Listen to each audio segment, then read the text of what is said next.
ಆಮೇಲೆ ಇನ್ನೊಂದು ಲಾಸ್ಟ್ ಹೇಳಕ್ಕೆ ವಿಚಾರ ಮಾಡ್ತೀನಿ. ಕೋಳಿಕೆರಿ ನಾ ಸ್ಕೂಲ್ನಾಗಿದ್ದಂತ ಟೈಮ್ನಾಗ ಅದನ್ನ ಹೂ ತೆಗೆದಿದ್ರು. ನಾ ಹೇಳ್ತಾನ, ಯಾಕಂದ್ರೆ ನಾನು ದಾವಡ್ KMF ಇಲ್ಲ ನಮ್ಮ ಹೊಲ ಅದು. ಆ ಹೊಲಕ್ಕೆ ಅಲ್ಲಿಂದ ಹೂ ಹೇಳ್ತಿದ್ವಿ ನಾವು ಸೈಕಲ್ ಮ್ಯಾಗ ಹೋಗಿ ನಮ್ಮ ಟ್ರ್ಯಾಕ್ಟರ್ ಡ್ರೈವರ್ಗಳಿಗೆಲ್ಲ ಊಟ ಕೊಟ್ಟು ಬರ್ತಿದ್ದೆ. ಆ ಕೋಳಿಕೆರಿ ಹೂ ಇಳ್ತಿದ್ ನಂಗೆ ನೆನಪಿದ್ದಿದ್ದ ನಾ 7ನೇ 8 ಆ ಟೈಮ್ನಾಗ ಹೂ ತೆಗೆದಿದ್ರು.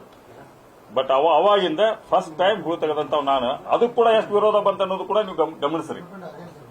ಅದಕ್ಕೆ ಕೂಡ ಎಷ್ಟು ವಿರೋಧ ಬಂತ ಅನ್ನೋದು ಕೂಡ ನೀವು ಗಮನಿಸ್ರಿ. ಇದಕ್ಕೆಲ್ಲ ಯಾರು ಹುಣ್ಣಾರ ಇರ್ತಾರೆ? ಅಭಿವೃದ್ಧಿಯಾಗೂ ಹುಣ್ಣಾರ. ಏನ ನಾವೇನ ಪ್ರತ್ಯೇಕ ಮಹಾನಗರ ಪಾಲಿಕೆ ಮಾಡ್ತೇವೆ ಅಂದ್ರು ಅದಕ್ಕೂ ಒಂದು ಹುಣ್ಣಾರ. ಈ ತರ ನೋಡ್ರಿ. ಒಂದ್ ಮಿನಿಟ್. ಮೊನ್ನೆ ನಾವು UGDಗೆ ಕಾರ್ಪೊರೇಷನ್ ಅಲ್ಲಿ ಪರ್ಮಿಷನ್ ಇಕ್ಕಂದ್ರೆ ಕಾರ್ಪೊರೇಷನ್ ಇಂದ GB ಪಾಸ್ ಮಾಡಕ್ ಹೋದ್ರು. ಅದಕ್ಕೆ ಎಷ್ಟು ಅಡ್ಡ ಯಾರು ಅಪ್ಪನ ಮನಿ ರೊಕ್ಕ ಕೊಡ್ತಿದ್ರು? ಅದಕ್ಕೇನಾರ ನಾ ಸರ್ಕಾರದಿಂದ ತರತ್ತೇನೆ ರೊಕ್ಕ, ಅವ್ರ ಅಪ್ಪನ ಮನಿ ರೊಕ್ಕ ಏನ್ ಕೊಡತ್ತಿಲ್ಲ. ಬರೀ ಇಲ್ಲಿಂದ ಅಪ್ರೂವ್ ಮಾಡ್ಕ ಸರ್ಕಾರ ಕಳ್ಸಕ್ಕೆ ಇದ್ರ ರೊಕ್ಕ ಅಲ್ಲ, ಅದು ಕಾರ್ಪೊರೇಷನ್ ರೊಕ್ಕ ಕೂಡ ಅಲ್ಲ. ನಾ ಸರ್ಕಾರದಿಂದ ದುಡ್ಡು ತರತ್ತೀನಿ. ಇಂಥವಕ್ಕೆಲ್ಲ ಯಾಕೆ ವಿರೋಧ ಮಾಡ್ತಾರ? ಏನ್ GB ಅದಕ್ಕೆ ಎಂತ ವಿರೋಧ ನೋಡ್ಬೇಕು ಅದಕ್ಕೆ? ಯಾಕಂದ್ರೆ ನನ್ನ ಬಗ್ಗೆ ಡೆವಲಪ್ಮೆಂಟ್ ನಾ ಮಾಡಿದ ಡೆವಲಪ್ಮೆಂಟ್ ನೀವು ವಿಚಾರ ಮಾಡ್ಕೋರಿ. ಹಿಂದೆ ನಾ ಮಾಡಿದ್ದು, ನಾನು ಡಿಸ್ಟ್ರಿಕ್ಟ್ ಇನ್ಚಾರ್ಜ್ ಮಿನಿಸ್ಟರ್ ಕೆಲಸ ಮಾಡೀನಿ. ಇರ್ಬೋದು ನಾ ಸ್ಟೇಟ್ ಫಾರ್ಡ್ ಮಾತಾಡ್ತಿರ್ಬೋದು, ಸ್ವಲ್ಪ ರ್ಯಾಶ್ ಆಗಿ ಮಾತಾಡ್ತಿರ್ಬೋದು, ಇರ್ಬೋದು ನಾ ಮಾತಾಡಿರ್ಬೋದು. ಯಾವಾಗ ಸತ್ಯ ಇರ್ತೈತೆ ಅದು ನೇರವಾಗಿ ಹೊರಗೆ ಬರ್ತೈತೆ ಅಷ್ಟೇ.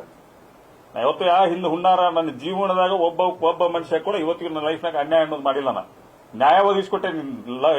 ಇಡೀ ಭಾಗದಲ್ಲಿ ಯಾರೋ ನನ್ನ ಹತ್ರ ಅನ್ಯಾಯ ಆಗೈತೆ ಅಂದ್ರೆ ಅವ್ರು ನ್ಯಾಯ ಒದಗಿಸ್ಕೊಡುವಂತ ಕೆಲಸ ಮಾಡಿದ್ವಿ ಇವತ್ತಿಗೂ ನಾ. ಬಟ್ ಯಾವತ್ತು ನಾ ಅನ್ಯಾಯ ಹಿಂದಿಂದ ಯಾವುದೋ ಡಬಲ್ ಗೇಮ್ ಮಾಡೋದು, ಯಾರಿಗೋ ಹಿಂದಿಂದ ಇವ್ರು ಇಂಥ ಕೆಲಸ ನನ್ನ ಲೈಫಲ್ಲಿ ಯಾರಿಗೂ ನಾ ಮಾಡಿಲ್ಲ. ಇದ್ರೆ ಏನಾದ್ರೆ ನೇರವಾಗಿ ಮುಂದೆ ಮಾತಾಡುತ್ತೆ ಅಷ್ಟೇ. ಇದನ್ನ ತಾವು ಮಾಧ್ಯಮದಲ್ಲಿ ಕೂಡ ಅರ್ಥ ಮಾಡ್ಕೊಳ್ಳಿ. ನಾ ಮಾತಾಡುವಂತ ಸ್ವಲ್ಪ ಹಾರ್ಷ್ ಇರ್ಬೋದು, ರ್ಯಾಶ್ ಮಾತಾಡ್ತಿರ್ಬೋದು ಕರೆ. ಬಟ್ ಯಾವತ್ತೂ ಹಿಂದಿಂದ ಯಾರಿಗೂ ಅನ್ಯಾಯ ಮಾಡುವಂತ ಕೆಲಸ ಜೀವನದಲ್ಲಿ ಯಾರಿಗೂ ಮಾಡಲಿ ಅಂತ ವಿನಂತಿ ಮಾಡ್ಕೊತೀನಿ. ನ್ಯೂಸ್ ಫಸ್ಟ್ ನಿರ್ಭೀತಿಯಿಂದ ನಿಮ್ಮ ಪರವಾಗಿ.